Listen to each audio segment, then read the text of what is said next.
Los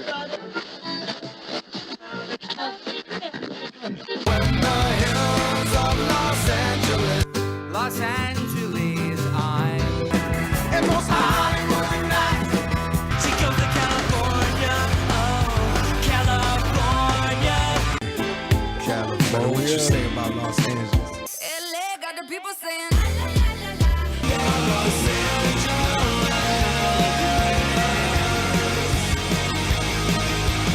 You're listening to Corner of the Galaxy on cornerofthegalaxy.com.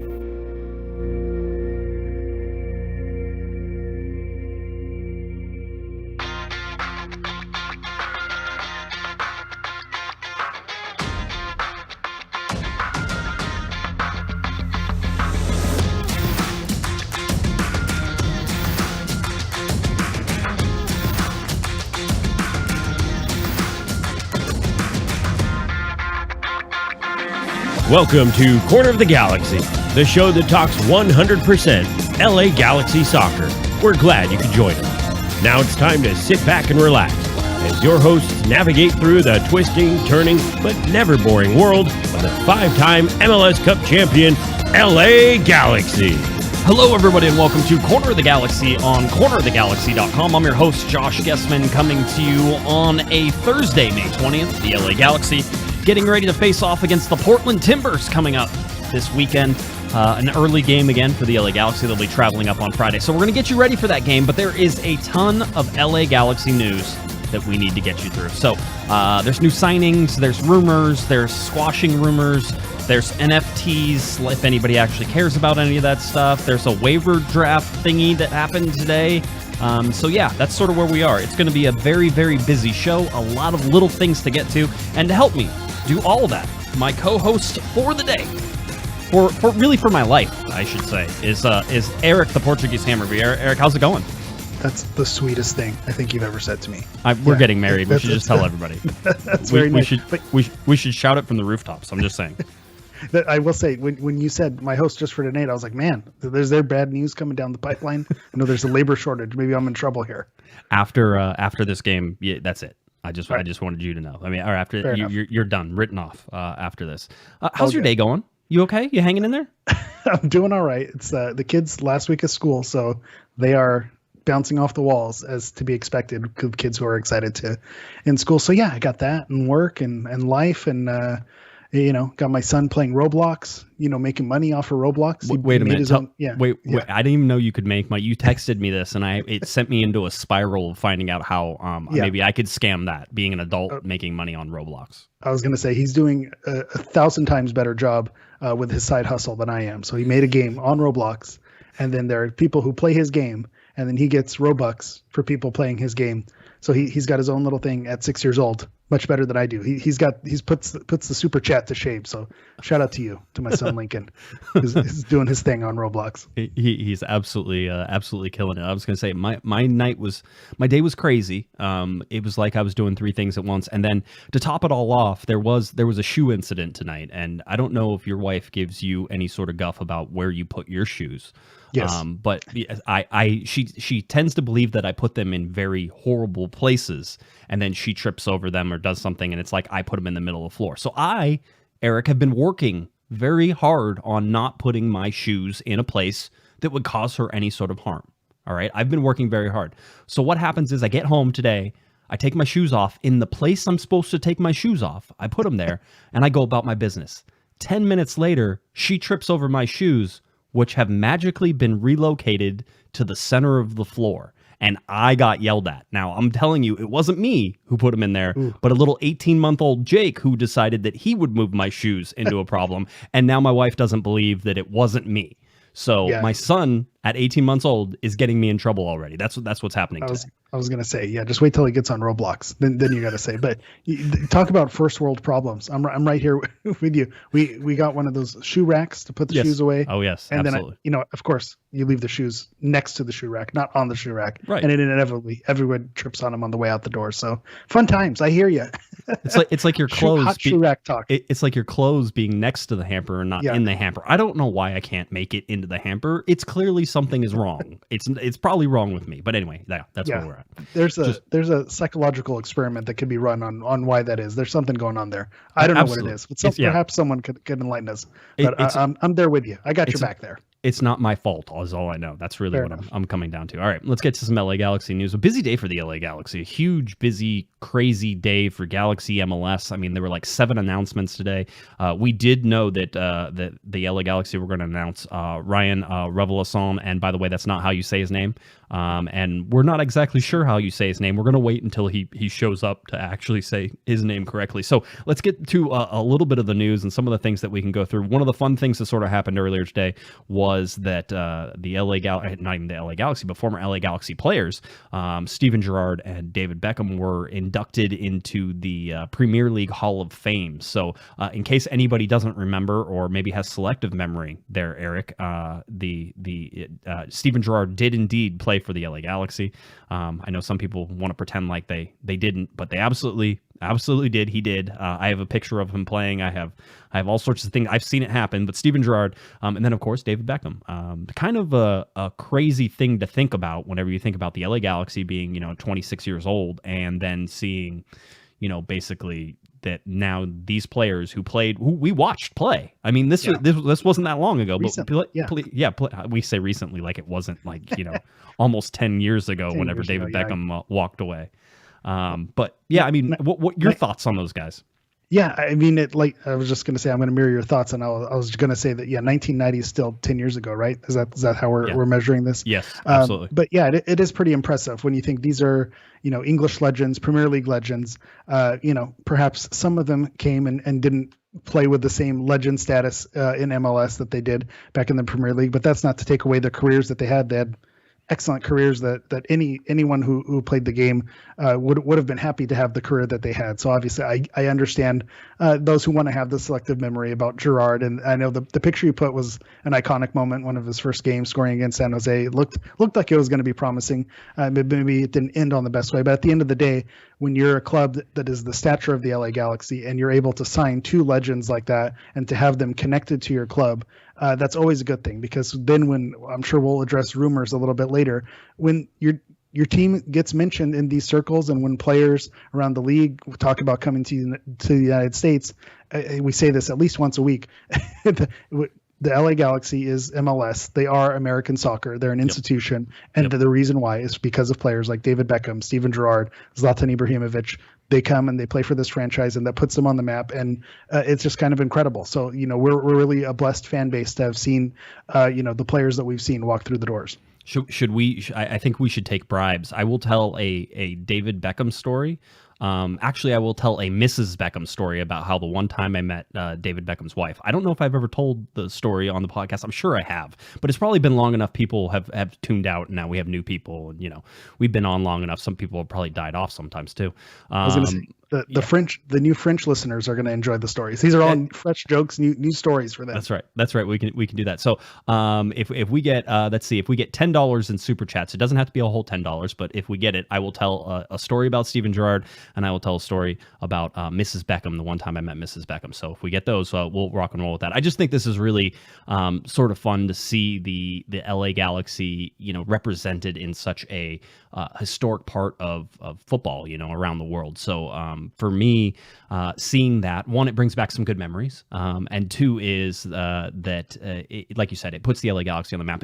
We were talking not too long ago about the media battle between LAFC and the LA Galaxy, and how the LA Galaxy, simply by making some personnel changes and then also being a little bit of I would say a little bit more open with how they're doing things, has kind of changed a lot of the landscape and the press that is currently going around between the two teams. And you can see that. But you also see that, and somebody pointed this out, they're saying, the LA Galaxy are a worldwide brand too. And that's something that LAFC has not touched yet in terms of worldwide sort of status. And so this, once again, locates the worldwide brand of the LA Galaxy. This is why whenever you talk about the LA Galaxy, and like you said, whenever anybody's mentioned, that's why they're coming to the LA Galaxy. Maybe nobody else can name any other MLS team in MLS, but they can name the LA Galaxy, and that's usually because of a guy like David Beckham, who came over very early. And whether or not you put Steven Gerrard sort of in that, he was here. He was a blip in the LA Galaxy's history. But he was certainly, a reason that the LA Galaxy continues. Zlatan Ibrahimovic. I mean, you name the big names, Landon Donovan, Robbie Keane, all those guys really sort of added to that. So always fun, and we'll see how it goes. I love the chat rooms, like how much for a Giovanni Dos Santos story. I don't have any of those, mostly because of how it goes. But yeah, I mean, that's where it is. That ties in perfectly with what you're saying about the LA Galaxy. I would say that they're not even. Just flat out say they're being more aggressive with pushing the media and having their players out front facing and talking, and they're just going to get the coverage. And just with the rivals across town, we're going to find out a lot, because we do know when you're winning and playing well, obviously you get a much more favorable story going your way. So when you're not winning and you're not the shiny new object, what are you going to do to stay in the spotlight? And I think we're going to see the rivals tested in that way. But fortunately, because of players like Keane, Beckham, the whole deal, and Gerrard, the Galaxy have managed to stay on the map. And so we're thankful for that, because then it allows us to sign League Two players. Yeah. Should I tease the Mrs. Beckham story by saying it involves the women's restroom? I mean, does that make you want to hear it more now or less? I think you've can get into legal trouble for that. Yeah, I think we need to check your local and state authorities and whatever statutes about how much time can go by. What's double jeopardy? Is there a double jeopardy clause? I don't know. I bet all my money. Oh wait, not that double jeopardy, huh? All right, cool.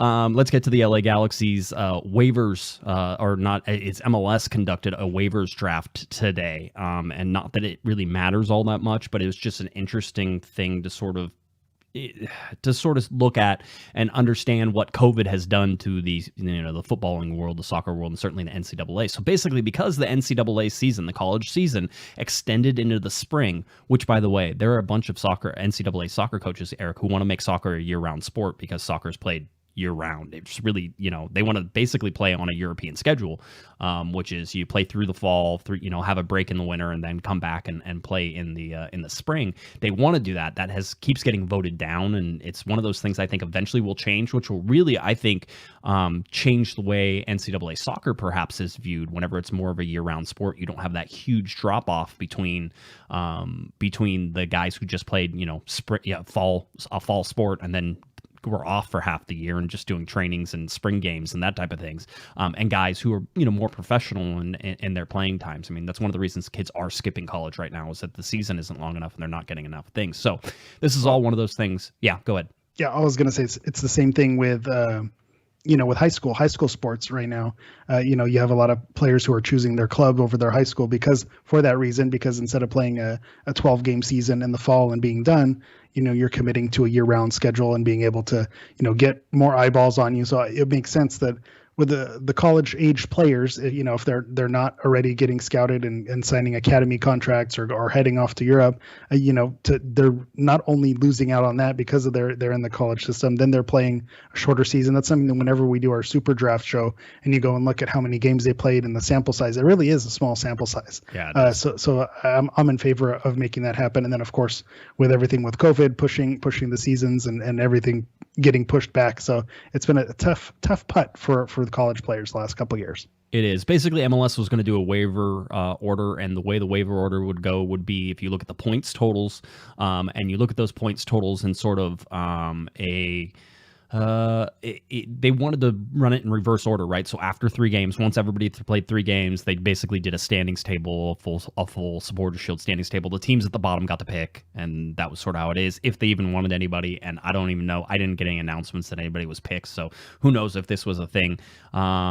It says basically that the waiver process will conclude on Monday, May 24th, so they're going to run it all the way through the weekend, and basically however that ends up going, it ends up going. It's not.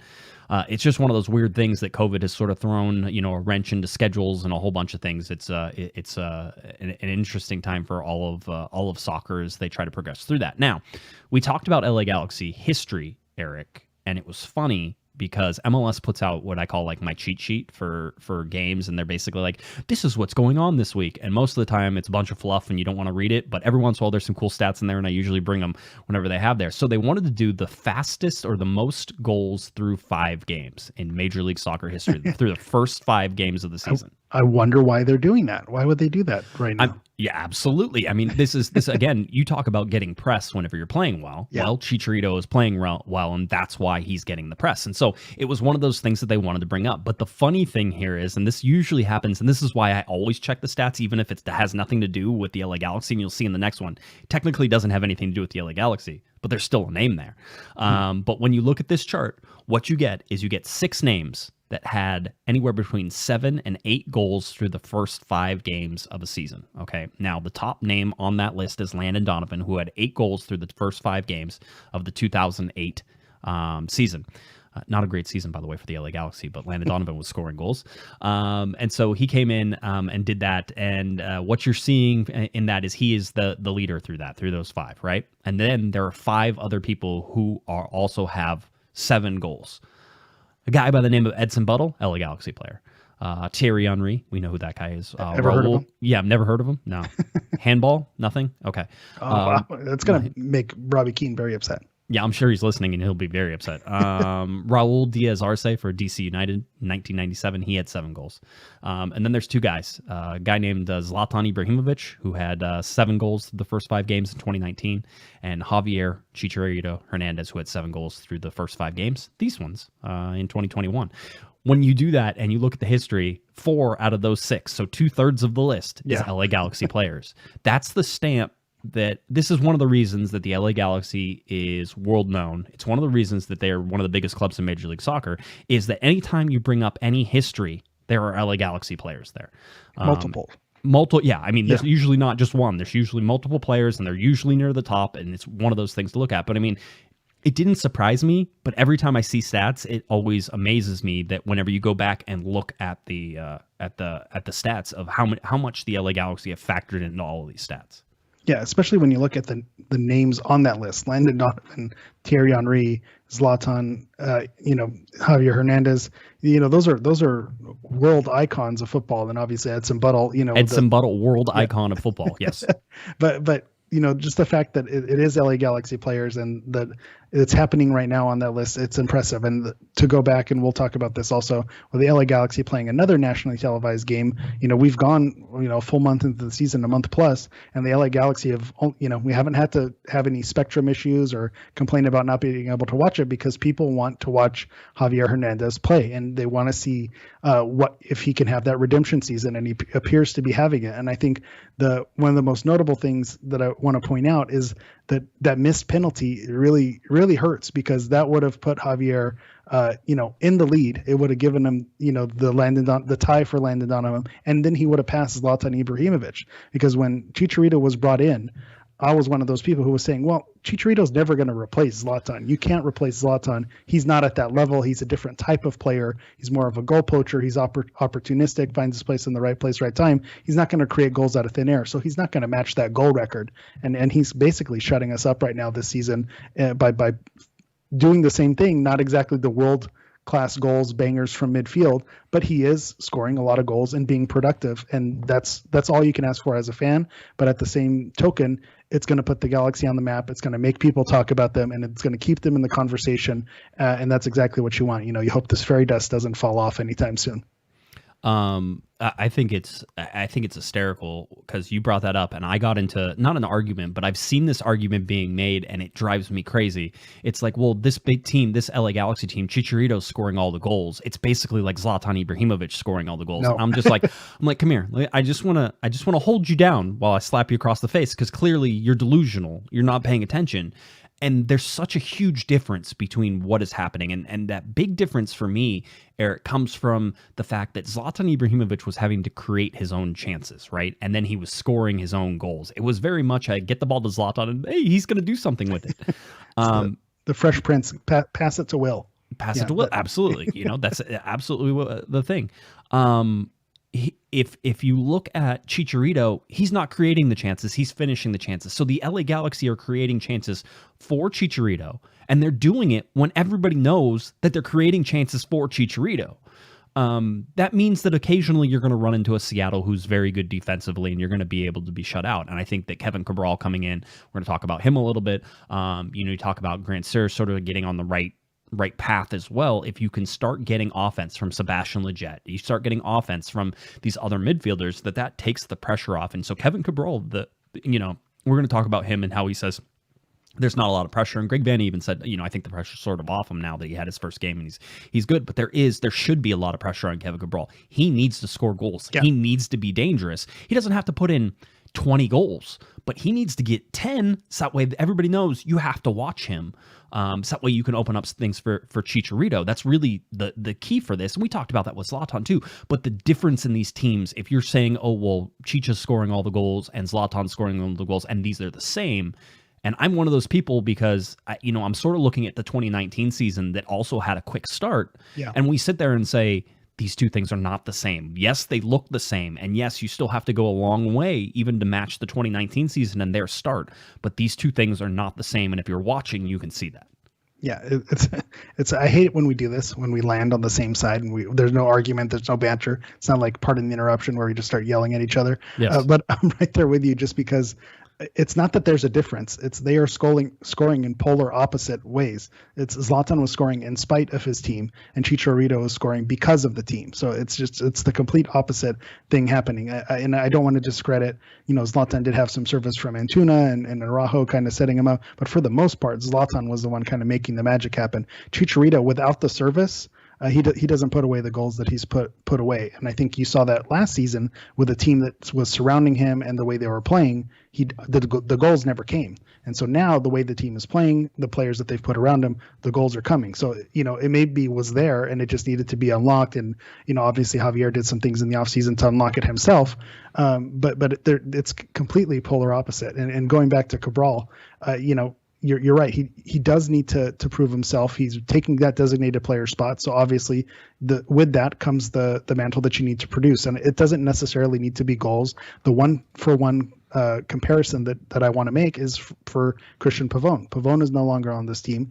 This team is a winger short. So he needs to basically fill that role. And Pavón, he was deadly in front of goal, but he was also, it was goal contributions. It was a lot of assists. It was a lot of darting into the box, finding the open man. So it wasn't just the goals, it was the assists and making things happen around. And I think if that should be the expectation for Cabral as well. Well, I know we went sideways a little bit on getting into that, but you brought it up. I wanted to get to this other stat that I thought also LA Galaxy related, but it was not about the LA Galaxy. It was about Alex Roldan coming in and surviving a full minute with one save to preserve the shutout whenever he was a field player. And so it was one of those, and then you go up here and look, and of course they go 6/25, 2011. Mike Magee, 45 minutes, made 3 saves in the LA Galaxy 0-0 draw at San Jose. Do you remember that that's a 0-0 draw, or do you in your mind always think of it as a win? Because I was there, I was at that game, and I remember it as a win every single time. And every time they show 0-0, I'm like, nah, it wasn't really 0. The Galaxy won that game for sure. Yeah, I know that it's 0-0 because it's been talked about so often. But it did feel like a win for many years. And you know what? Frankly, looking back on it, it is a win. That's a win where you can go back. It's in Galaxy lore. Mike Magee is a legend for a lot of reasons, and that just elevates him to the next level. So looking back, essentially, that is a win. Yeah. So even though it was a draw on the field, it's a win in life. It's not all about the points. Are we back to Ted Lasso? It's not about the wins and losses. So they become better men out there. Hey, we got some super chats, and nice. It's hysterical because Herb is back in here again, and Herb is doing. Herb has been giving us a lot of money, and I've been sending him stuff too. I sent him a scarf that he didn't ask for whenever he put in an order, so he's been great. And Herb, I did get your wonderful note that you sent me today. I apologize. I will answer you back, and it was very heartfelt, very nice. Herb is the man right now. Will puts it in the goes and says, Josh and Eric, if Javier Hernandez is 12 of 24 on penalty kicks, who should take the shot? Sebastian Lletget? Who should take the shot? Who would you want, Eric? Who has ice in their veins? Who has? I just figured out who it was. I was stalling, but yes, who would you pick? I have a very unpopular opinion. Yes. I think Javier should take the shot. Oh. I bet you that after this week, I'm sure he stayed after practice and practice penalties a little bit more. I'm sure he wants it more. With the streak that he's on and the goals that he's scoring, you want to give him as many opportunities, get that mojo going, pump those stats, get the record going. Next time you get an opportunity, throw the memory away, Right. have him in front of goal, put it away again. Legit, I think would be capable of putting him away. I'm going to let you talk so I don't steal anyone. But if it were me, let Javier keep taking him. Victor Vasquez, when he's on the field, obviously. He would be a good one. If you're trying to find somebody who's on it all the time, Jonathan Bond. He seems like he has ice in his veins. He seems like that wouldn't bother him. He's got his girlfriend going right now. That dude is walking on cloud 9. He has all the confidence. Give that man anything if you want to walk on water right now, Jonathan Bond would be the guy who you should ask to walk on water as well. Well, I'll follow that up with if I had to pick someone else, I think Jonathan Dos Santos would be that guy. He's someone with enough experience and ice in the veins. He's taken penalties before. He has the experience. I like it. If there were ever a playoff situation where you needed to line up, Victor Vasquez would definitely be on that list, on that short list, because the experience. He's going to slot it away. He's going to have the tactics to take that penalty. So good question. Well, I like it. So we're ready to get to Herb. I like Herb's comment here because he says this does not count towards the Beckham story. So everyone else still needs to work, because I think there are some people banking on Herb, inflating those numbers. But we're going to respect Herb's wishes. Yeah, we're not going to break it. Memorial show. Yeah, and then we'll wait for someone else to get that Beckham story. Yeah, Herb says this is selfishly for the Herb Memorial. Absolutely. I mean, there's going to be pretty soon. It's going to be like the Herb Memorial microphone, or the Herb whatever. I always like how we say how that works. So yeah. Anyway, so Herb says that Herb, thank you for the super chat. We appreciate it. Herb is great, and so he's the man. We always enjoy him being on. But that means everybody, we're still $5 short of a Steven Gerrard slash Mrs. Beckham. I always respect. It's not posh. Mrs. Beckham. All right. Fair enough. Have some respect on that name. Absolutely. All right. Journalist, Josh. Absolutely. That's what I do.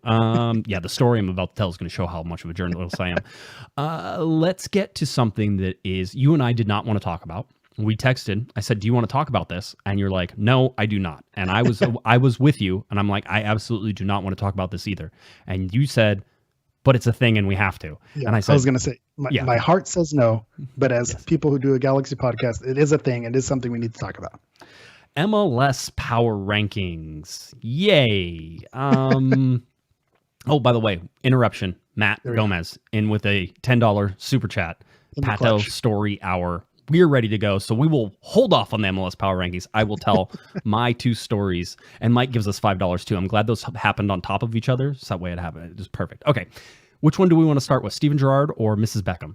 Steven Gerrard. Good call. Steven Gerrard. Yeah, we want to save Mrs. Beckham. That's the finale right there. I will tell 2 Steven Gerrard stories only because I know I've told at least one of these on a podcast before, and everybody's gonna be like, we got you. That's not fair, the whole deal. So I will tell 2 Steven Gerrard stories very quickly.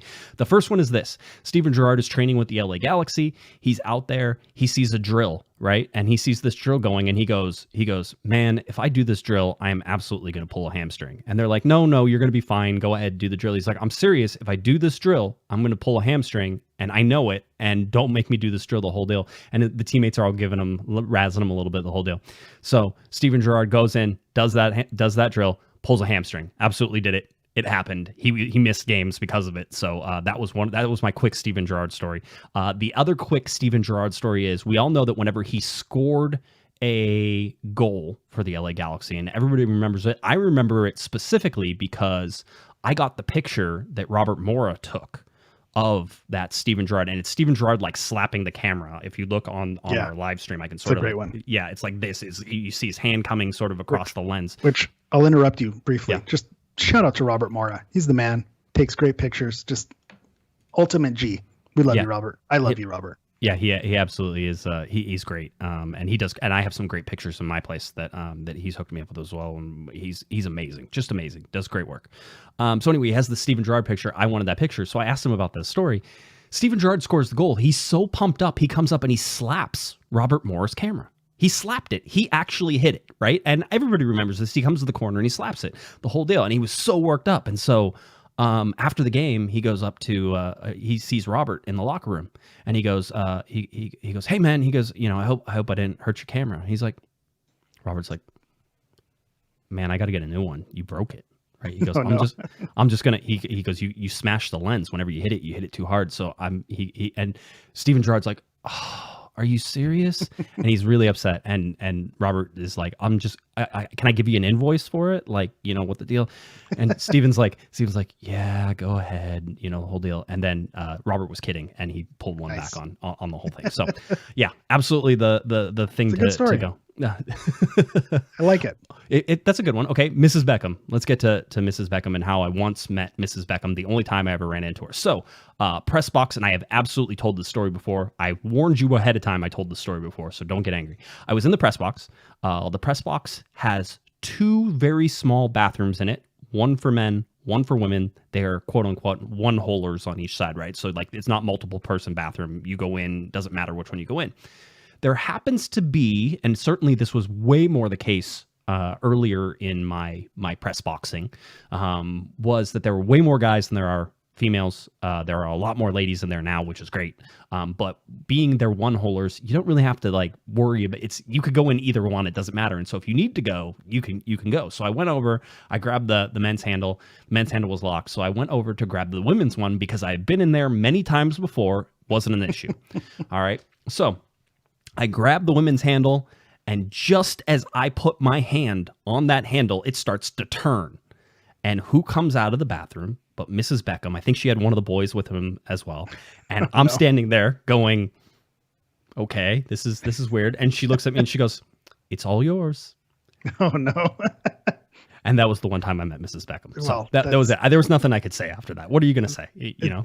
It doesn't disappoint. And, shout out to Mrs. Beckham for that response. That's a great response. She didn't give you guff. And if she was twisting the knife a little bit, it was done in a polite, posh way. So, shout out to her. That's embarrassing. As someone who, male teacher and Yes. mostly elementary school, female staffed, I can relate to that. It was the male restroom. It was the opposite actually, because there weren't as many males. The men's restroom was kind of fair game for everybody. So oftentimes I was in the inverse of that situation. So totally relatable, understandable. I'll give you a pass. But obviously it's only because Mrs. Beckham gave you a pass as well. She seemed like a very nice lady. I never had any. I would see her drifting past. I mean, David Beckham used to yell. This was always, and I've told this story, but David Beckham used to yell at his kids. The kids now that are like super famous on Instagram and like have all these followers, and some of them are very good footballers as well. They used to run around in the LA Galaxy locker room causing havoc, and David would have to yell at him like you yell at your kids, Eric, like I yell at my kids, like whenever they're like, "Will you stop it? Will you knock it off? I want to tell your mother." And except his mother was, Posh Spice, Mrs. Beckham. I'm like, it always used to. It's a good chuckle. Crack me up for that. So so there we go. By the way, there was another super chat in here. I was going to shout him out. Also, go ahead. Mr. Provino saying this last day with students today, so he's passing on the good feelings. He also said, Pato, to ask about the TT Twitter beef. But I just want to shout out to you, Mr. Provino. Last day with students, I mentioned that it's my kids last week at school. So just to I know there's a lot of educators and teachers who are listening. This year has not been an easy year, whether you're hybrid or virtual or in person or whatever you have going on.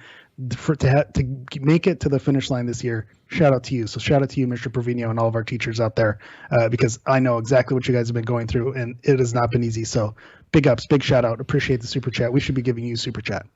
No, I don't want to give him a super chat. I like it coming out of Josh's budget. I like it coming this way. I don't like it going that way. I in, not out. Okay, that's what we're trying to do here. He wants to know the Twitter. I will tell that story. I don't want to tell it right now. Maybe I'll tell it later in the show. So everybody remind me, okay, before the show's over, I will tell the story about how Taylor Twellman and I had Twitter beef one time. By the way, I'm going to preface this by saying we're very good friends. We talk all the time. Like I would say friends, acquaintances. I'm not going to pretend like Taylor, is like, he knows who I am. We talk a lot, but it's not like we hang out and do stuff. I heard a rumor he moved some shoes around today. That's what I heard. Really? Yeah, I heard he snuck in, moved some shoes around. That's I know, that's I'm just saying what I heard. That makes sense actually. That makes sense. I've seen it. All right, we'll get to that. Power rankings. Here's the deal. I don't really want to talk about this. You don't really want to talk about this. So we're going to make it very quick. MLS and their writers vote on how they want the power rankings, and then because of those votes, they basically get put into the different spots. I actually don't have a problem with where they have the LA Galaxy. I actually think it's a little high. I think the Galaxy anywhere inside the top 10 is fine. If you put them inside the top 3, maybe even the top 5 right now. That's a little stretch for me. I look at the games they've won. I've looked at the way they played. I will say that like 5, 6, somewhere in there seems really reasonable to me. Right now, based on how they've played. They've won their games. They've played well in some stretches. They had a very good game against Austin, all that stuff. So the LA Galaxy sit at number 4, according to the writers at MLS, and then they always have like a little synopsis of things, and that's how it goes. Everybody's real big deal is that it's the LAFC placement. It's the LAFC placement. They're last in the Western Conference. They have not been playing well. They have not shown that they are a good team this year at all. And yet somehow they're in the 9th position.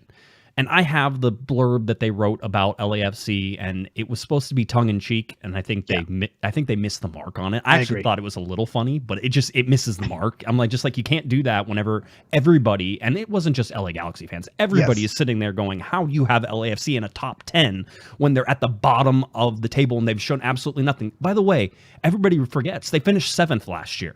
All right. They didn't finish 1st last year. This isn't like, oh, well, they're a Supporter Shield winners. So, we have to give them the benefit of the doubt. They were 7th last year in a very messed up season. All right. So, whenever you look at all that wise, I'm sitting there saying, okay, then there's a problem. So still putting them at 9 is ludicrous to me. Is that fair on all these power rankings? Again, we talked about it last time. We talked about it being projections and not power rankings, but this is even, I don't know, just it's whatever. We shouldn't be paying attention. Yeah. But they're putting it out. I think this week was the line in the sand. It was the jump the shark moment. Going back to the Galaxy's placement at number 4, I think that's correct. You can't control your schedule given the form they've had in their 5 games. They've won 4 out of 5. They have a better record than a lot of other teams. Having them in the 4th spot, I think is fair. I think they got it right. But to where I say this is the line in the sand, I think with that blurb on LAFC, it goes to say that this whole power rankings thing, it's a joke. It's meant to be tongue in cheek. It's not supposed to be taken seriously. It's not, the standings are what matter. It's not gospel. It's just something to have a little fun, to increase banter, and to get the conversation going. And that's something that I could relate to as someone who grades the Galaxy. And sometimes my grades are, I have some, have a little fun with it and maybe go, further in one direction than maybe I is true. Not that it's not truthful, but because we don't have half stars, you kind of have to commit one direction. So I understand having a little fun with it. I think where they miss the mark is because if you're going to have fun with it, make it tongue in cheek, make it essentially, a comedy album, then they should all be like that, rankings for every single team. But having some, serious analysis for some teams, a joke analysis for another teams, it just kind of, it doesn't understand what it is. But I think this week they basically said, the power rankings, it shouldn't matter. It doesn't matter. And we're going to treat this like a joke. So take it for what it is.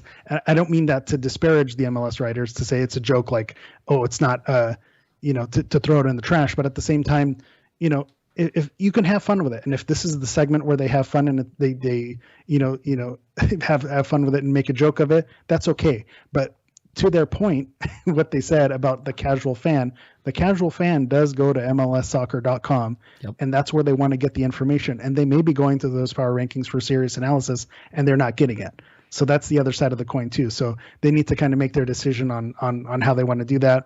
And if the casual fan knows that's what they're getting with the power rankings, fine. But I don't think the casual fan did know that. So they gave a shot to the hardcores while making fun of the casual fan, but the casual fan wouldn't get that joke to begin with. So it was just kind of a bizarre way blurb. And that's all we'll say, and we'll move on and never speak of the power rankings again. I mean, we will next week, but yeah, absolutely.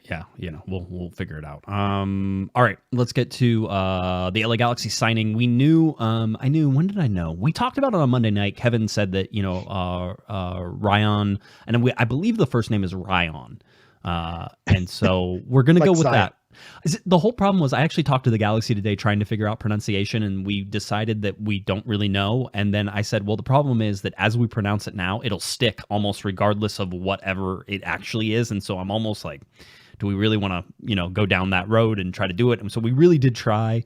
Greg Vanny said it today, and I'm not sure I saw that. I'm not sure it was doing the whole thing. So I'm just not sure on the whole pronunciation. So Rayan Raveloson, and I say it way more French than I think it actually is. So we'll say that it goes. I was gonna say you try to make Grand Sir happen. Also, it's not. I mean, I want to be an ugly American and say Grand Sir is fine. It's okay to say Grand Sir. It's okay to say Revolution. A Royale with cheese. What is it? The yeah, that's what it feels like right now. You know what they call it? Okay, moving on. Yes. So anyway, the LA Galaxy announced the signing. We knew on Monday night that it was done. We found out. I think I found out on Tuesday or Wednesday that they were announcing on Thursday morning. So we sort of had that whole progression thing there. So we get a 24-year-old. He's from Madagascar. You know, he was actually born on I think Reunion Island. Whenever you look at Kevin's article, and Kevin dug real deep into sort of his history to be able to figure out exactly where he was born and how that all sort of puts together. But he plays on the Madagascar national team. If you're from Madagascar, you're Malagasy. And so that's how we will say that. And I think I said that on Monday, but I just want to reiterate that that's how we will say it, just in case you're sort of confused of how that is. That's what they chose to be called. So that's what we're going to use, the Malagasy. He has 11 caps for the Madagascar national team. He has 4 caps this year alone. He's playing in the African Cup of Nations. So this is a guy who is, actively being sought after. He may not be good enough for Ligue 1, which is why he's not sticking around with Troyes. And by the way, Troyes is Troyes, and I learned that again today. So wow. lots of things really. I did not know. It was a big deal, yeah, for Troyes. And not only did he play for Troyes, but apparently one of Greg Vanney's old teammates is actually the coach of Troyes, and they play in a Manchester City formation because they're a Manchester City lower level team. I didn't know that either. So there was a whole bunch of interesting stuff that sort of came out of the media call today, but that's why they were looking at Rayan Raveloson, and however we say it, we'll eventually figure that out. There's wheels within wheels there. I like it.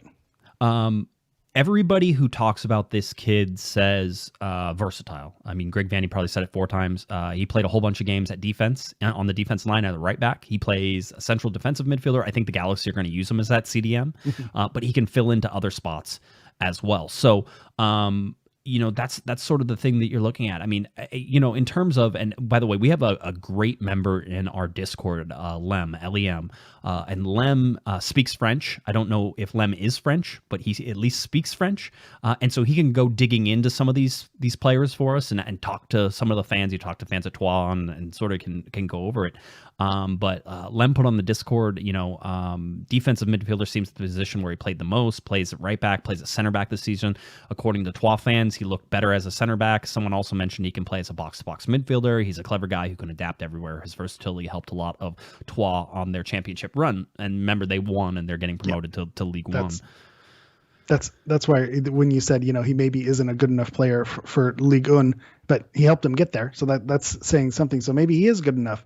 And from what I heard, and shout out to Lem in the Discord as well, it sounds like the fans of that team, really liked him, and I saw some people posting that they wanted him to go up to the first division. They thought he earned it and he deserved to go up to the team, which is a good sign. I think, that the fan base wanted him to stick around. So I think it's a very good thing. And the versatility, the fact that Vanney mentioned it quite a bit, is important also because, you never know with injuries. We always say when this team is healthy, and then, the team is never healthy. So as many, Swiss Army knives as you can have, or Malagasy Army knives that you can have to plug in wherever you need to, that's always going to help the team.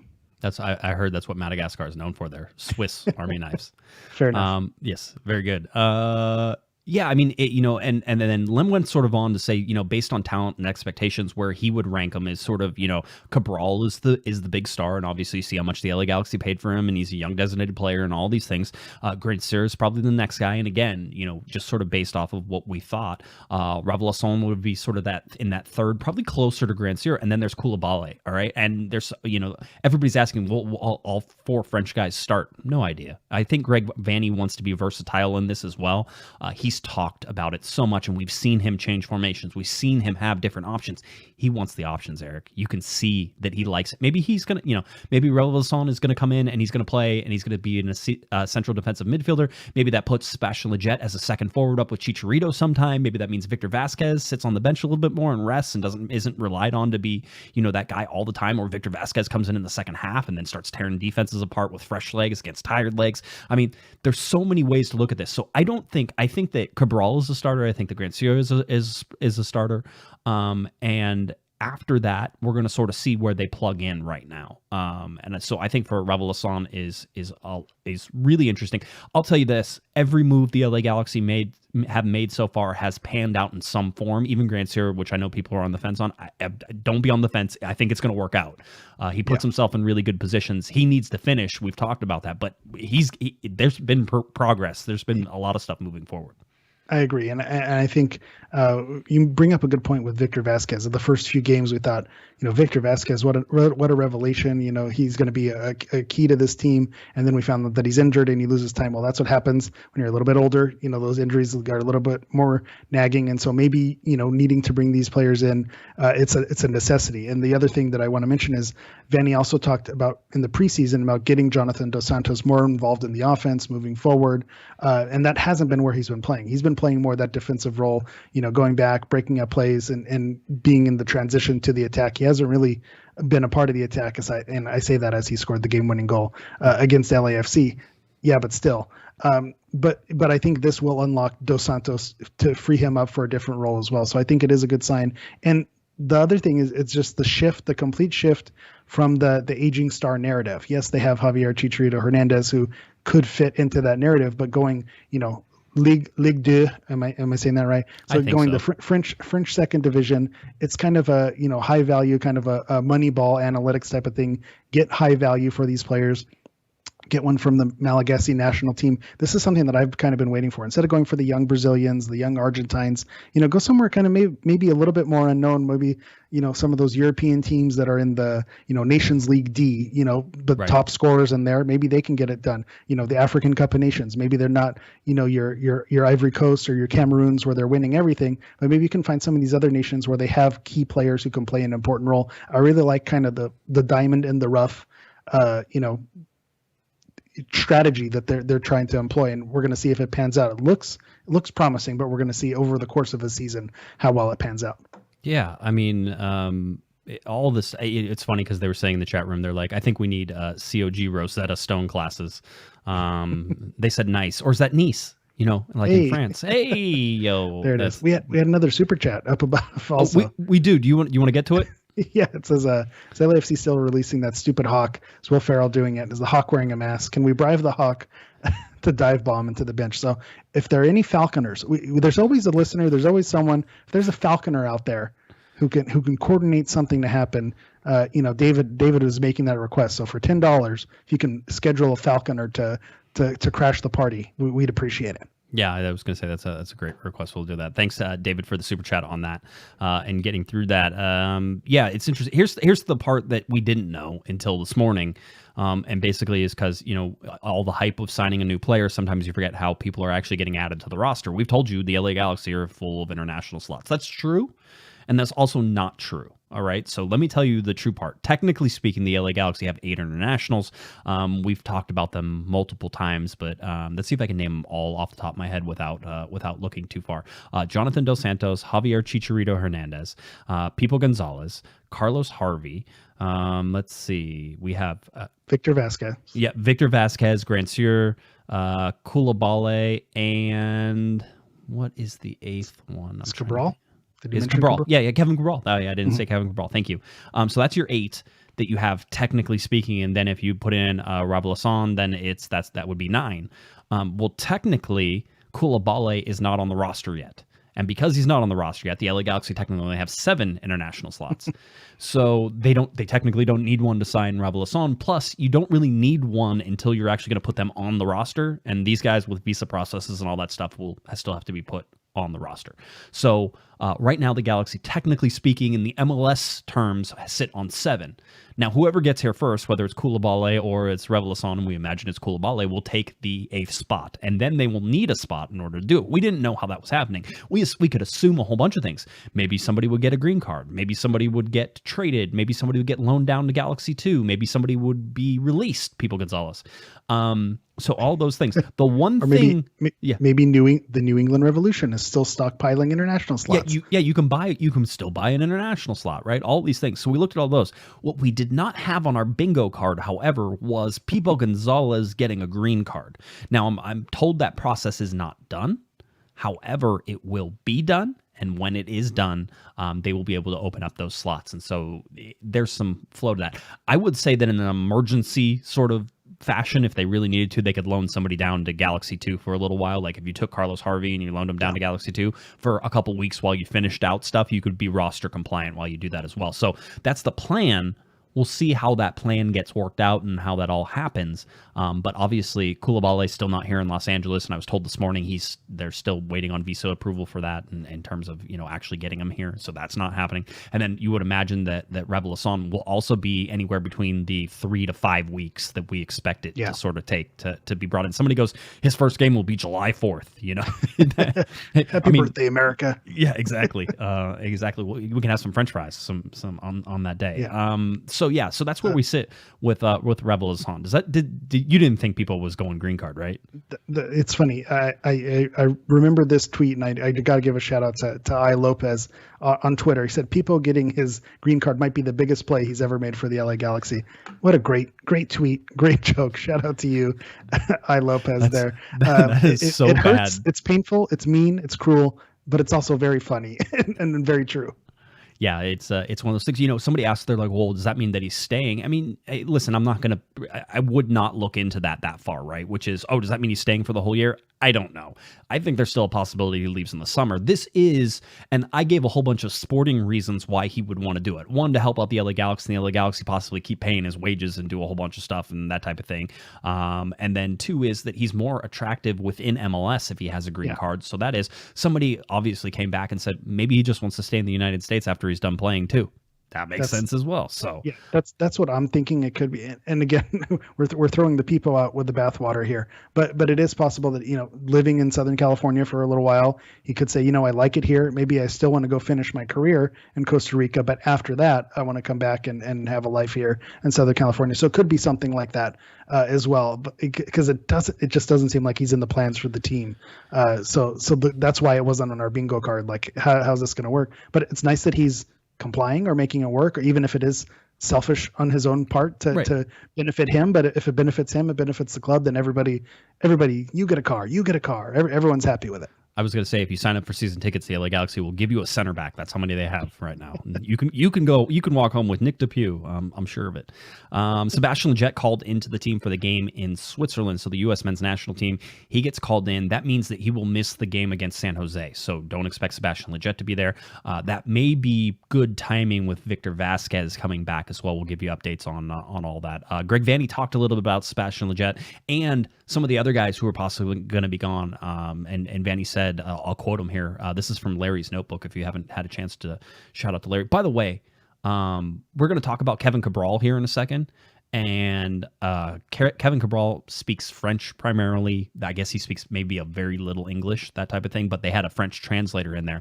Shout out to Larry freaking Morgan dropping his high school French at the beginning. If you go, we have the whole call, go listen to Larry Morgan, basically say, bonjour, Kevin. And then, how are you? And then Kevin smiles and he laughs a little bit. Right. And it was a moment. And I cracked up. I thought it was great. Yeah, also for anyone who's not in on Larry Morgan, not on Twitter, he's just got the magic. He did it with Zlatan. He's got it with Cabral. He's a charming guy, that Larry. He is. It's that full head of hair he's got. That's what it is. It sways everybody. So that also, shout out to Chris Glidden, PR for the LA Galaxy, who was running the call and made, I thought, what was one of the funniest jokes that I've heard in a very long time. And I think it goes underappreciated. So I wanted to say, Scott French was asking a question to Kevin Cabral, and Chris, I'm going to start laughing already. I swear, it's not that funny. I didn't listen to the call, but I know where it's going, and I'm ready. I'm with you. It's not that funny, but every time I hear it, I start laughing. And I told Chris I was crying because it's just, for whatever reason, it's funny to me. Scott French, so he calls on, he goes, next we'll hear from Scott French, whose question is in English. I lost it. I couldn't, because the French and the English thing, and I couldn't handle it. Subtle. It's subtle, it was just... It was a little thing. Everybody is like, they're gonna be like, that's not funny. It is. Go listen to the tape. It is. I think it's hysterical. I still think it's funny. So Chris Glidden, you win an award for today too. You and Larry Morgan up on top of the Guesman Mountain today. It's a love fest today. Yeah, here's what Greg Vanny said about Sebastian Lletget. He says, with Sebastian and all of our guys who are fortunate to be called up, we want to be supportive of them. For us, we've mapped out who we think we're going to be missing and when. We just want to make sure we have enough cover and have the right guys to keep the team moving forward. Really, it gets down to the Gold Cup. The U.S. plays its first match in July, and when guys will be away and we have matches. That's part of the process of continuing to add to this team so that when it does get busy and we do have guys away, that we have the right cover. And when everybody's here, we have the right competition to keep moving forward. So there you go. Yeah, that was it. I think the other controversy with the call-ups, if you call it a controversy, is Chicharito not being in the conversation or not being in the mix. And I think there are some, federation political power plays where maybe that's not happening. But as a LA Galaxy fan, selfishly, it's a good thing that he's not getting called up, because you have your goal scorer sticking around. And then a name that I think often gets missed and forgotten with these international call-ups is Carlos Harvey. I think Carlos Harvey has played, in some excellent games, had some good games this season so far. So he has had some trips with Panama in the past, but because he wasn't a crucial player with the Galaxy team, he wasn't missed. But I think when he does make that Gold Cup exit to play with Panama, I think Carlos Harvey is someone who will be missed this season.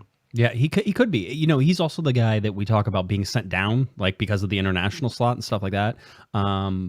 Kevin talked about it on Monday. Let me see how I can clarify this as much as possible. Kevin talked about the LA Galaxy not being done and still going after players. I can tell you that I talked to somebody this morning, and that is absolutely true. They're going after it being a sure thing. It is not. All right. So our mystery man that's on our let me explain the mystery man on the rumor tracker. People want to know. I know. Raveloson is the mystery man that we were probably talking about. We don't know that 100% sure. But there's also another mystery man behind the mystery man. And so, yeah, that's the whole thing. It's sort of like you're sitting there trying to say it. So this new mystery man, maybe I should just make a mystery man number 2. Mystery man number 2 is probably in the 2-star range right now, just in terms of how they're going. I was talking to somebody and we were going back and forth, and we got to the, talking about the budget and everything that was going on. And it's like, the budget's getting tighter for the LA Galaxy, obviously, as it should. Nobody should be surprised that the LA Galaxy are running out of money. You have basically 30 players under contract, right? You should be topped out at your salary cap. You should have all of your money spent. That's what that means. You did a good job as far as, well, I mean, it means you're paying people Gonzalez $900 and something thousand as well. That hurts the budget a little bit. But when you look at it, that's what should happen at the end of it. So yes, there's a player. Yes, I think the LA Galaxy are still hunting. I think that they're going to evaluate things as they head towards. I think this is more a summer transfer than it is, a current transfer. Remember, there's only like 36 days difference between the two transfer windows, closing in June and then opening back up in July. So that's where you can sort of say. That's where you can sort of look at and say the LA Galaxy are going after somebody. So I hope that clears it up. It's really hard to explain because we have a mystery guy out there that we didn't know who it was. Well, and then we had, Raveloson, and we're like, oh, it's that guy. So yeah, the unfortunate part is, it's almost like Raveloson should have been the mystery guy, and that's it, because it sounds like it's possible the new mystery man never gets revealed because, that's still in talks. It's not as close to being done. So it's possible that, it's not as close to being done. So that last mystery man may never show up. And then it's like, you're wrong. The mystery man never showed up. So it makes it trickier, but it, good on you for explaining it to get through it. Okay, I'm trying. It's hard to explain in the rumor tracker format, so I try not to let that be a hang up on anything. So we talked about Sebastian Lletget, the media call today. The media call included, as we said, Kevin Cabral for the first time talking to reporters. He seems like he has a good head on his shoulders. I really like the kid. He's 21. He seems like he's wiser than 21. Greg Vanny talked a lot about him just sort of settling in, and he's like, the pressure's off him. You can see it. And Cabral talked about his first days, his first game, and how his legs were heavy because he hadn't played in so long, and he didn't expect to not be playing for that long, and the visa process was frustrating. But he's like, what can you do? He goes, he goes, you can't blame the club, you can't blame, it's the government, the whole deal, that type of thing. I'll tell you, Vanny seemed more frustrated with the visa process today than in other ones, and I don't know if it is, I don't know if he's frustrated with the LA Galaxy's inability to get the visa process streamlined, or if it's just he's frustrated with the overall visa process. I would imagine it's overall, but there was just like a little hint of, we should be better at this by now type of thing. I think it's probably the process in general, because I think we've seen with all the players who have come through, it's just a lengthy process, no matter who's come through. And then with Cabral, obviously there was the extra bungle across the finish line that extended a little bit longer. But going back to Cabral kind of having his head on his shoulders, what I liked about it in that Austin game, how easily he put that ball away. He was ready for the celebration. Like, I talked about that with a few friends. It's just like he has that swagger, and you just know that when he gets on the field, he just showed a little glimmer of it. And so I'm buying all the Cabral stock right now. All the Cabral stock. That's good. You could also buy a Cabral Parley kit, because we're going to talk about that here. There it is. What a segue. Wow. We get paid for that, except I didn't really want to go there yet. I wanted to talk about Grant Sir and Cabral being roommates, not roommates, but they're neighbors. They live in the same hotel right now as the LA Galaxy, and they look for a permanent house. I don't know if they're going to look together. I doubt that's happening, right? I was going to say, where's Backstage Galaxy when you need it? That's the reality show that we need. Man, they had so many fun producers for that too. Like, I knew a bunch of the producers on that, and they just wanted to do like the absolute best job. And just the fact that the money sort of dried up for that is disappointing, because I was actually, I was featured on an episode of Backstage Galaxy. Did you know that? Did you knew that? I was going to say, I think I tell this story every time. That's how I learned about Corner of the Galaxy is, as a listener, as a fan and a Galaxy fan, I watched the show. I said, hey, there's a podcast about the Galaxy. Who's that handsome lad on TV? I think I'll check this out. This is the first time I'm hearing of this. I did not. I thought I told you this. No, I don't think I did. This is a little stalkerish, actually. Now that I think about it, I was going to say, you too, follow your dreams, and you could end up on the show too. I wasn't an early adopter back in 09. It was probably the 2013, 2012. Yeah, I want to say that around there. Was that Backstage Galaxy, or maybe 2014 when the Spectrum deal? Around that time. Yeah. That's kind of when I came into the fold and started listening to Corner of the Galaxy, and then followed you to your car and insisted that I be a co-host on the show, and it all worked out. You got in, you took your socks off. It was a really weird thing. I don't know exactly what was going on. The shoes. You moved the shoes. I was waiting for the callback. There it was. It's almost like I could see it coming. Absolutely. But actually, let's get to the Parley kits now. The MLS announced their Parley kits. Remember, I have to always explain this. These are the kits they use the recycled ocean plastic for, and have recycled materials and threads and blah, blah, blah, all this other stuff. And because of the process, the colorways are limited. And then MLS usually tries to make them very, there's only two versions of this. There's a white version and then a colored version. And so the Galaxy got a colored version of basically a blue wavy with orange on it. It's very FC Cincinnati in a little bit different colorways whenever you look at it. But the whole deal here is that this is a thing that happens. This is the LA Galaxy sort of, and MLS hyping this every year. And we've had years where the colorways were so close together that you couldn't tell teams apart. That was the Seattle one, wasn't it? Where it was like white on gray. Yeah, that's the conversation that I had a lot today, because I put it out there on Instagram at Galaxy Profile, if you're not already following. What people thought on the kit. I got mostly messages on people who didn't like the kit, but I'm leaning more towards liking the kit just because it's different. It's not gray, because I think it was that Seattle matchup where it was a white jersey with a gray top and then the gray jersey with a white top. It was really an awful game to watch on TV. So the fact that they added a little bit more color, I think because it is saved from the ocean, giving it the blue look, I dig it. With the orange in the pictures that they released of Sasha wearing it, it looks almost like I'm gonna get myself in trouble here. My son has a hydro flask and the color is hibiscus, and it's almost like a pink orange-ish color, and I think it might be a little brighter in person. It looks orange, kind of. I had some people calling it FC Cincinnati colors, but I think it might be more pink, a little bit more fluorescent, a little more neon if you were to see it in person. So I think that might pop and may look a little better. I like the way it looks. From previous Parley kits, I think this is their best offering so far, because a lot of people like just the plain white. To me, that does nothing for me. So I like the brushstroke. I like the the look for it, and I like the pink or the orange that pops off of it. So I thought it was a decent offering considering some of the past year's Parley kits. Yeah, I don't. If you have $90, go ahead and do it. By the way, I think they only sell replicas. I think technically speaking, the Galaxy even are wearing quote unquote replicas whenever they play in them. Although they'll probably auction some game worns away from this. They usually do, and so that's a super limited release type thing that if you're looking for, that would be a fun one to sort of pay attention to. And these kits, I think I mentioned on Twitter as well, but the training shirts, sometimes the training shirts you can find later on in the year because there's a surplus and you're able to get them at an outlet or something like that. They go on sale later. With the Parley kits, they usually sell out every year. So this is, if you are interested in it, you don't want to wait on it. You want to hop on it quickly because, it is kind of a limited edition run. And I don't want to be that guy, but some clubs, when they made their announcement, had the patches on them. The Galaxy did not have the patch. So does it have the patch? Does it not have the patch? We'll find out. If you order it in the patch situation, just tag me. I am done with patches. I'm never speaking about patches again. No, thank you. The other thing that sort of is going on, this is going to be very brief, mostly because I don't know how to feel about this, but MLS is basically having an art battle this weekend centered around two games.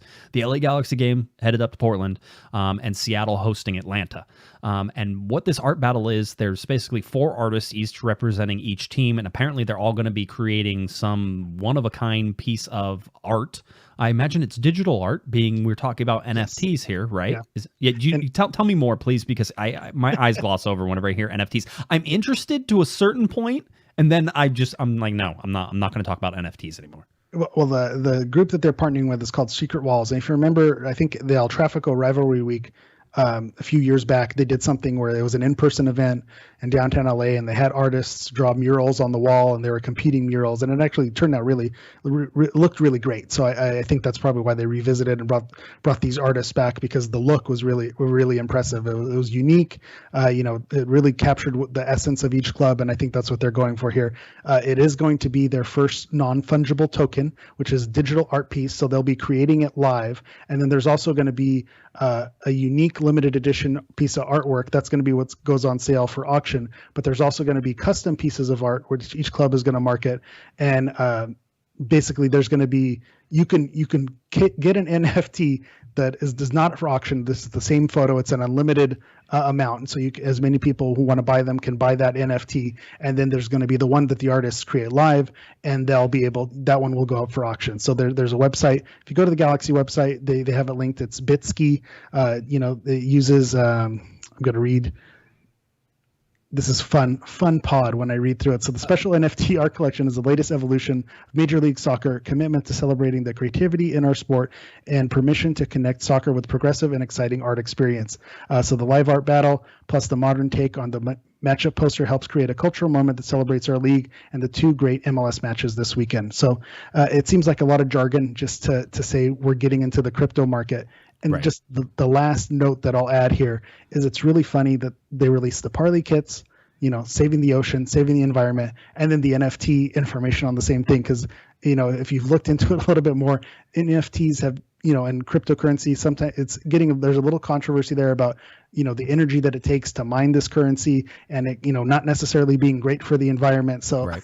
The save the oceans, save the environment, uniforms followed by the things that might not be so great for the environment, with the NFTs making the money there. So just kind of it's a very MLS thing to do, to have conflicting messages. Actually, it's a very Hammer thing to do, to, play both sides of the coin. Yeah, but still, that's what they're saying. That's your NFT right there. Yeah, but still, we should start releasing NFTs. What do you think? We'll figure that out. It's not the first time that's been requested. Yeah, absolutely. Western Conference standings right now, Seattle is in first place with 16 points. LA Galaxy with 12 points in second place. Standings haven't changed since last week. We don't have any. Were there any midweek games this week? I didn't even check. Today was such last week they surprise attacked us with a bunch of midweek games. It felt that way. Yeah, it felt that way. It felt like everybody's jumping on. On the eastern side of things, New England Revolution sit at 11 points, Orlando City at 9, New York City at 8.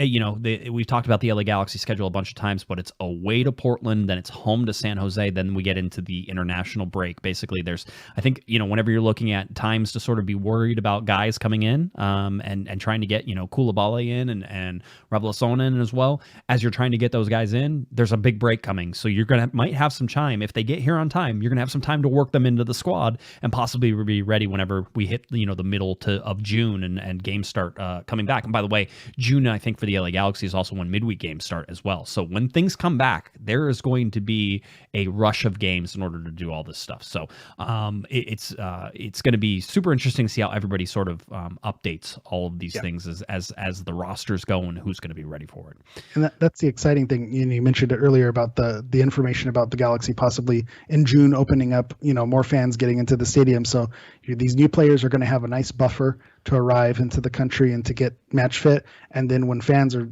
kind of more fully back into the stadium, they're going to get to see these players in person. So that break feels like it's coming at the right time. It does. And it's rapidly approaching. Just a heads up for that May 29th game. I'm traveling that day. You will not see Twitter coverage of that game on May 29th. Larry's going to go to the game. He'll write a post game on it and a recap, and he's going to send it to me. And as soon as I get a chance to actually post that and do stuff, I will. It'll probably be later that night or however that ends up going. But I'll be on East Coast time and I'm away. But the good news is that I'll be away and we'll be missing some shows right in the break. It wasn't planned that way. I got really lucky with it. It worked out. Yeah. So, we'll sort of try to give you a schedule of that as we go through next week so I can sort of figure out when I'm going to be back and how that all plays out and when we can do that. Let's get to some injury updates on this. We talked to Greg Vandy today. I asked him about injuries as I always do. He's getting used to me asking before games, so that's always a good thing. He's ready for it whenever it comes. O'Neal Fisher is back in training, it looks like, and he had a groin injury, so it looks like he's back. We'll see what his participation is or whether he can participate. Victor Vasquez has trained most of the week, and he's coming back from a groin injury. Greg was very cautious with this and says, we want to be smart with Victor. We're on turf. We'll see what role he'll have to play, right? And Sebastian Lletget is still there. I don't know that you need to force Victor Vasquez into this. The other guy who was injured is Jalen Neal, still working his way back from that stress reaction / stress fracture that he has. But Greg says that all of those are sort of it right now. So you're down to about 3 guys who have stuff, and 2 of those guys it seems like are training in terms of, with the team to some capacity. And so really you only have Jalen Neal who's out there in any sort of long-term capacity, with that. So as far as injuries, Galaxy are in a good spot. Not like Portland, who I think has 27 different injuries. And, Eric, I think they asked you to play in goal for them as well. So. Yeah, I was going to say, I didn't have enough saves with the El Paso franchise to get the call up. But I know they might be catching Portland. We're talking about peaking at the right time. Portland's definitely not peaking right now. So an opportunity, to travel away and maybe steal some points, it could be there. Let's go real quickly to rumors just because I want to smash one. People gave me so much stick yesterday for killing all their hopes and dreams when 35-year-old Edin Dzeko was suddenly linked to the LA Galaxy through reports out of Bosnia. And then he doesn't play in League Two. I was going to say they can't sign him. That's impossible. that doesn't match. LA Galaxy. Somebody said, and I'm sure, hopefully it's one of our listeners. They can remind me who it was. I saw it on Twitter. They're like, the LA Galaxy are going to be the best team in League Two if they keep this up. They're going to win League Two. I like. They're going to. I was like, oh, good. But anyway, Edin Dzeko, Football Italia basically had an article in there, and there was all this rumors and things were starting to heat up. And so I talked to some sources, and I can tell you, not true at all. It's not happening. All right. Then what happened is, as soon as I killed it, people were like, well, maybe it's the other LA team, right? The whole deal. The only reason, and I know the goings behind of all of that, the only reason that even comes about is because, well, if it's not the LA Galaxy, then maybe it's LAFC. That is the basis for switching that rumor over to LAFC. All right. It's not like, oh, well, the information was wrong and now we know what it is, and it's definitely LAFC. So don't read much into that as it goes by. I just wanted to kill that again for all the people who thought that might still be real, because I saw it being posted today and I'm like, no. That's not happening. And people were like, why do you got to be a buzzkill, man? I'm like, I just ask the questions, Yeah. Well, you're almost an anti-buzzkill, because then your hopes get up. Imagine Dzeko with Chicharito. You run a 4-4-2, 2 goal scorers who know how to put the ball in the back of the net. It was and fun. Then you get your hopes up, and then eventually it falls apart. If you just kill it right then and there, okay, it's done. We don't have to worry about it and start prepping the jerseys and getting the Photoshop ready. We're good. I like to rip the Band-Aid off quickly whenever these things come about. And, I'll say, I think it behooves the LA Galaxy also to kill some of these things whenever they come out. And because you don't want to be linked to a whole bunch of guys and then nothing ever comes about it, right? Yeah. Maybe it's because you can't close the deal, right? Well, no, we're not talking and we're going to tell you. So I think, for quite honestly, I like it whenever clubs come out and like they respond directly to a rumor and be like, no.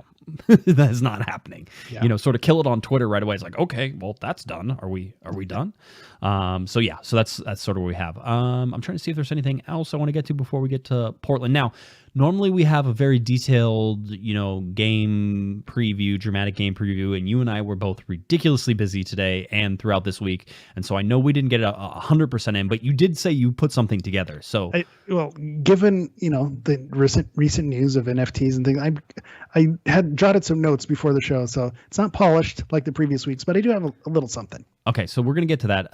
The LA Galaxy headed up to Portland. They're going to leave on Friday. We've talked about this, so they'll leave the day before the game, mostly because that game is at 12:30 p.m. On the West Coast time, which again is such an early game. It's weird, man. I don't like them. I like games at night. Call me old fashioned. I like game at least in the evening. Right? I was gonna say I want that Saturday 7:30 game. That's the sweet spot. 7:30. I'm right there with you. Yeah. Not a problem at all. So anyway, the Galaxy, 12:30 p.m. This is on Big ABC. So broadcast over the air again, as we've talked about the LA Galaxy being nationally televised throughout all of their first 6 games, and they're nationally televised next week as well against San Jose. So that's 7 games.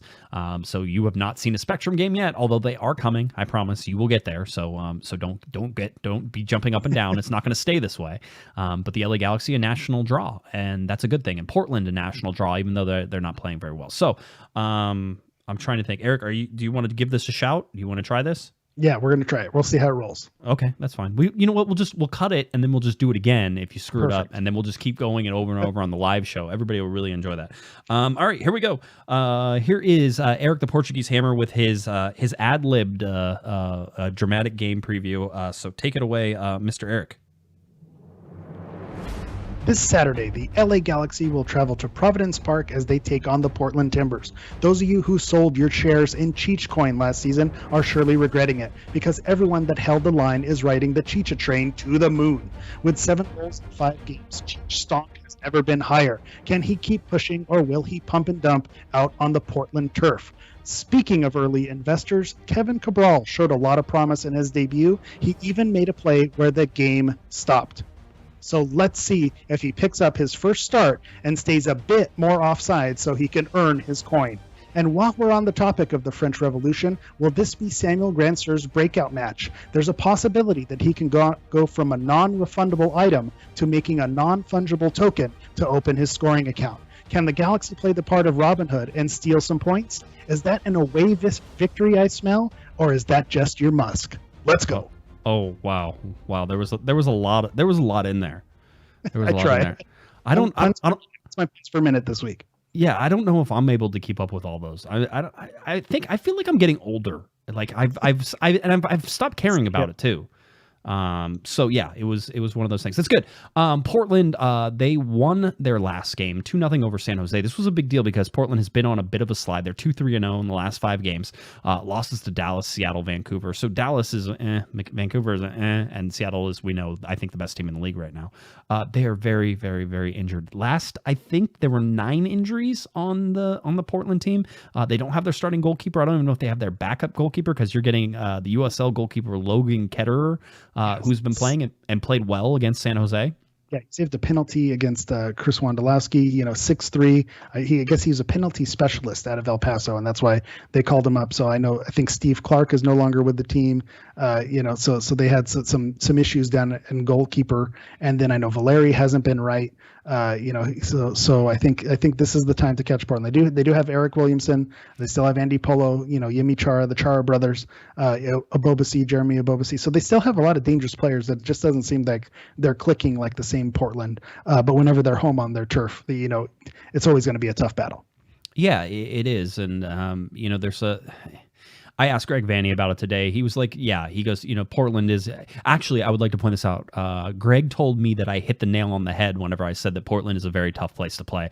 And he said, you hit the nail on the head. So that was me. The coach thinks that I'm smart sometimes. So that's always nice. Did he give you a hammer reference? That's impressive. That was, yeah, I was going to say, clearly he's watching. I mean, that can only mean the thing. So hi, Greg. So as we look at this LA Galaxy team and sort of where they at, but he was like, hey, we just need to take a step forward. He goes, we want to take steps forward. I think he's really sort of taking, and he's done this with most of the games, he's taking the pressure off the result. Yes, we want to get results. Yes, we want to win, but we need to keep progressing. We need to keep going forward. And so I really think that's going to be his goals. No matter who we put out there, is we need to play well and do that. You talked about Eric Williamson. Williamson, who had a monster game against San Jose. We need to talk about this. San Jose had so much possession, they should have ran Portland into the ground. And And Almeida even complained about that after the game. He complained after Seattle and Portland. He said they're not. This is what American soccer is turning into. They basically gave the roadmap on how to play against San Jose. So hopefully Vanny was taking notes there. But credit to Portland, who they LAFC'd San Jose. So credit to them. By the way, we got a super chat from UCLA Bruins. Non-Galaxy question: do you guys button your shirt top down or bottom up? Whenever I'm buttoning my shirt, I go top down. Top down. I'm thinking it's top down. Is it top down? You ready for me to play both sides? You ready for this? Yes. Uh-huh. Top down. Leave the top one unbuttoned. So when the tie goes on, then you do the top one. Then you do the so top I go one. top down and then back up. Zipper method. I don't know. I'm gonna have to pay attention. These are like, do you notice? I'm one of these people who pays no attention to things, and then like when somebody goes, "Oh, hey, you do things weird," like you're like, "Oh my god, I didn't know." Like you have no idea. And my wife is always pointing this stuff out to me, and I'm like, I don't even think about it even for a second. It has never crossed my mind. I've never thought about what is going on. We're fortunate that story with Miss Beckham, didn't end a little bit differently. You're actually supposed to sit the other way on the toilet. That'd be a really difficult way to find that out. Always interesting with that. Get through Portland here, and then I'll talk about my TT Twitter beef. Taylor Twellman and I haven't had a little Twitter beef a long time ago, by the way. It's not even that interesting a story, but I'll tell it. So anyway, San Jose had 34% possession. They somehow rattled off like 18 shots and had 12 shots from inside the box. So they were very dangerous. Their XG was like 2.6, and they scored 2 goals and won 2-0. So they could have had more goals in this game. They were very good at sitting deep, and we've sort of been showing the lineups on the live stream for Portland playing against San Jose, and one of the things they did is they dropped to a back 5, which is similar to what Seattle did against the LA Galaxy. So if the Galaxy somehow are in a position to press Portland, don't be surprised if they drop into a more defensive shell, especially with all the injuries that they have, trying to press and counter. Excuse me, and perhaps the best way Portland plays is in a counter. Right. Yeah. And so that's sort of what they maybe figured out against San Jose, which is if we sit back and we absorb, we can counter and we're dangerous at it. Yeah. And I think if you look at their passing network, and I like that you've showed that graphic in past weeks, and I'm not putting any pressure for you to have it this week. I don't have it this week. But if you go to the MLS website, they have it as well. Their passing network is very narrow. So I think when you think about the Galaxy and how they've been playing, playing out wide and then coming in, I think you can draw Portland out. And that's going to be the key. If they're going to steal some points, is to draw them out and then finally catching them, as they bring that in, because Portland does stick back. They stay in the middle. They crowd the middle to kind of disrupt things. So you're going to need to try to draw them out, through the wing. So the wing play is going to be crucial. And we'll see if Cabral, can earn his Bitcoin this week. This is the game for Cabral. This is the game for Grandsure, right? This is the game. Yeah. I'm feeling it coming together. The French connection getting a couple goals. It's we need to get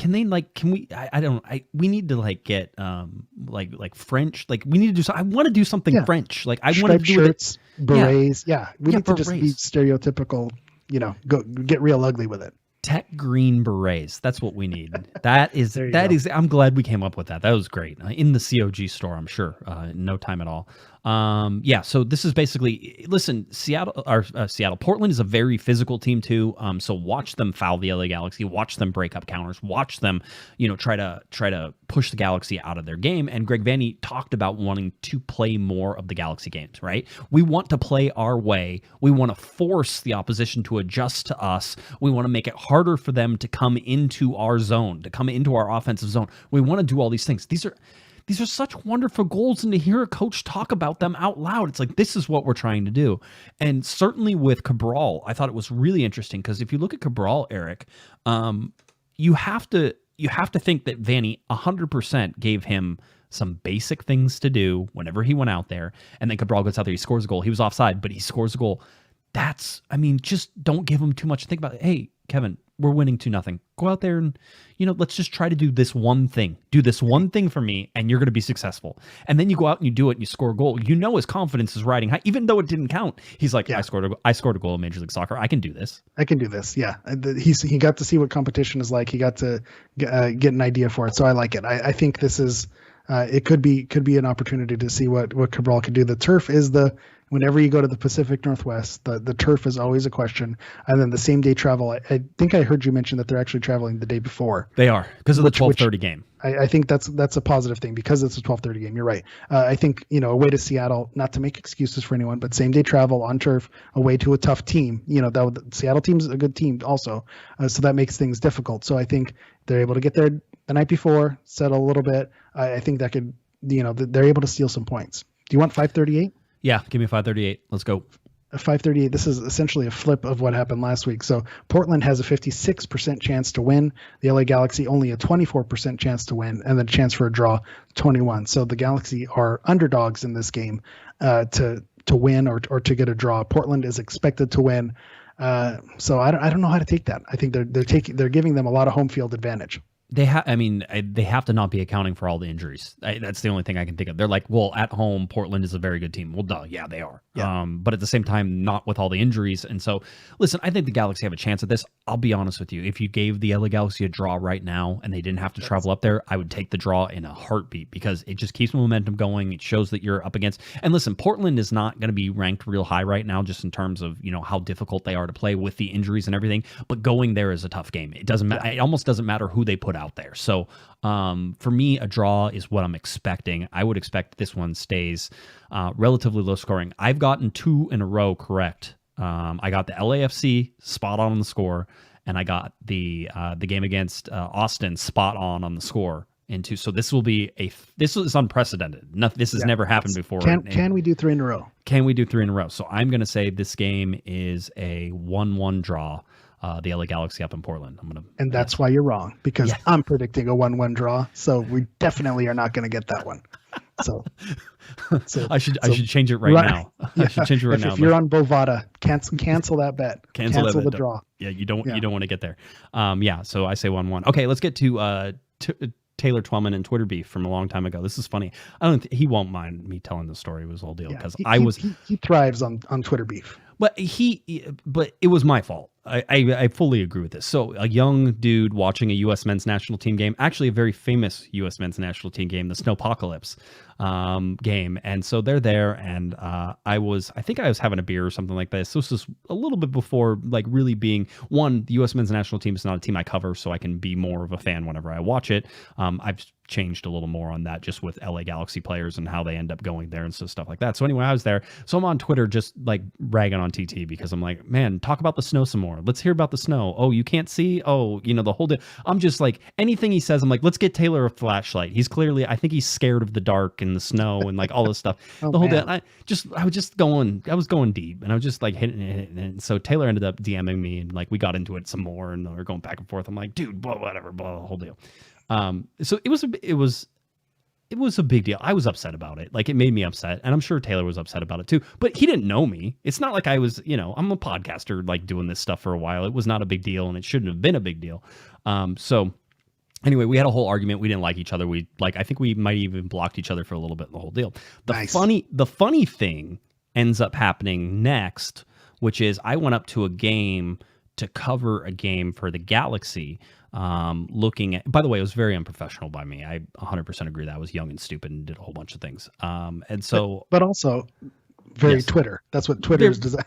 It's snark fest. It was a snark fest. Yes, 83% of the time. Yeah, absolutely. So anyway, then I go up to Seattle, and I was with my buddy. Actually, it was funny because Chad, my buddy who used to live down here and moved up to Seattle, we went to go stay with, I think, his family who lived up in Seattle. So we could go up to Seattle cheaply and then like go to a Seattle game and do all this stuff. So we're there. And so we want to go out the night before the game. I think it's a Friday night or a Saturday night. The game was on Sunday. So on Saturday night we went out. And so we were just going to go grab something to eat, the whole thing. And I got a message from Alexi Lawless, who I had met and who had been on our podcast many times. And he was a good friend of the show, still is a good friend of the show. And Lawless was like, hey, what are you doing?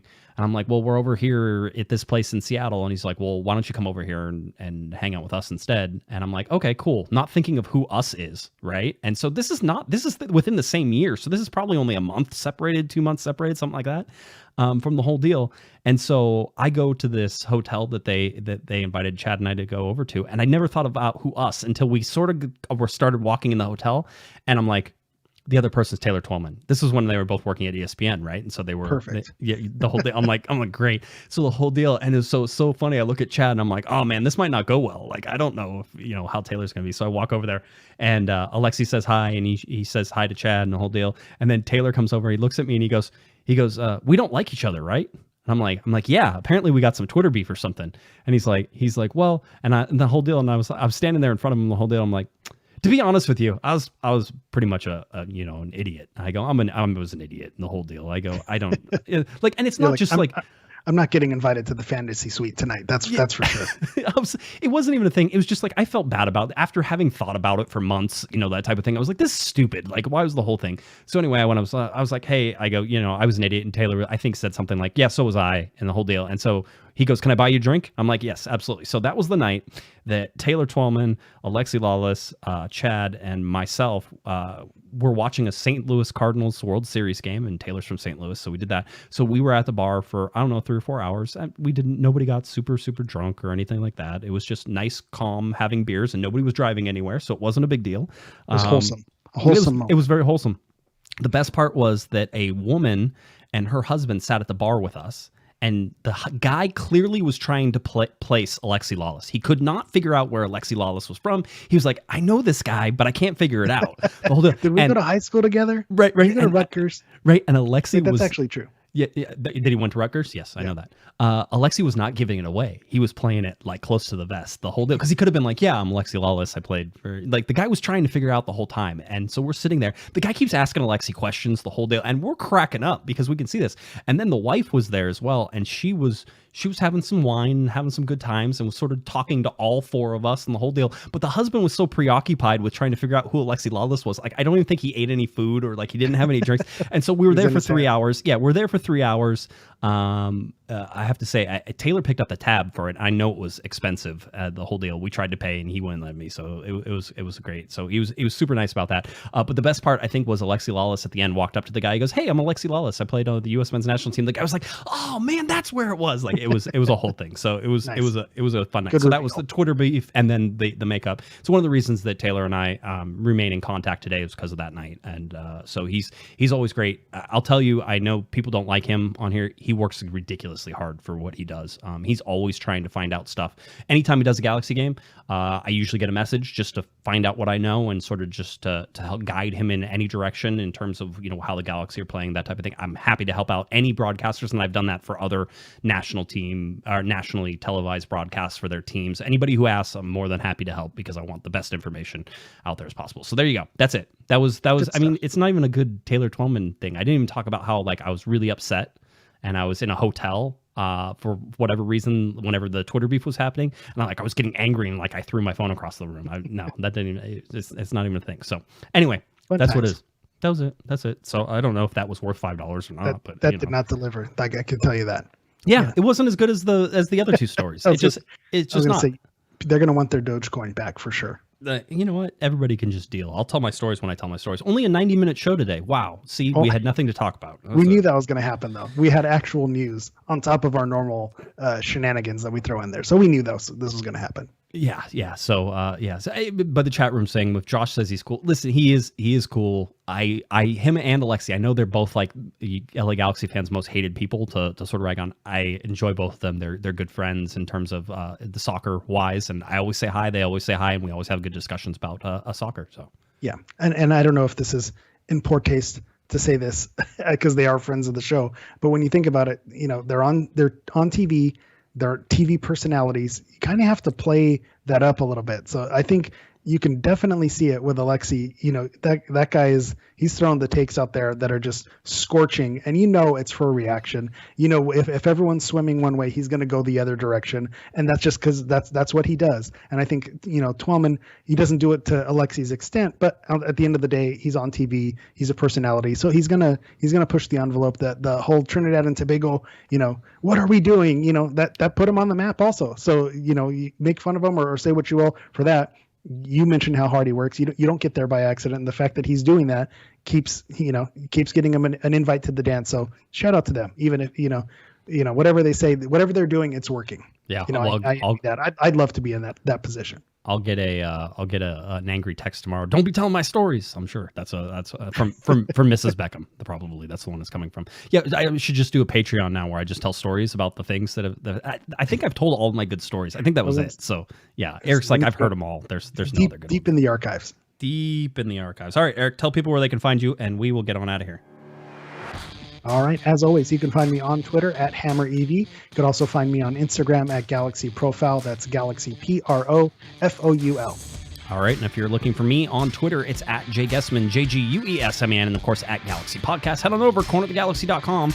That's where you can find all of our articles, our videos. We have media calls there. We have recaps. We have all sorts of fun stuff. Head on over cornerofthegalaxy.com. As always, we appreciate your support. Like, subscribe, do all that fun stuff, please, and thank you. All right. For Mr. Eric, the Portuguese Hammer Vieira, I'm Josh Pato Guesman, and you've been watching to Corner of the Galaxy on cornerofthegalaxy.com. Have a great one, everybody. You've been listening to the Corner of the Galaxy podcast on cornerofthegalaxy.com. You can follow the show on Twitter and Instagram at Galaxy Podcast, and be sure to check out and subscribe to iTunes, Stitcher, and Facebook by searching for Corner of the Galaxy. Fans, we thank you for listening, and we ask that you be kind and courteous to your neighbors as you leave the podcast. We thank you for joining us and look forward to seeing you again. Until then, I'm Michael Araujo, and on behalf of the entire Corner of the Galaxy crew, goodbye, everybody.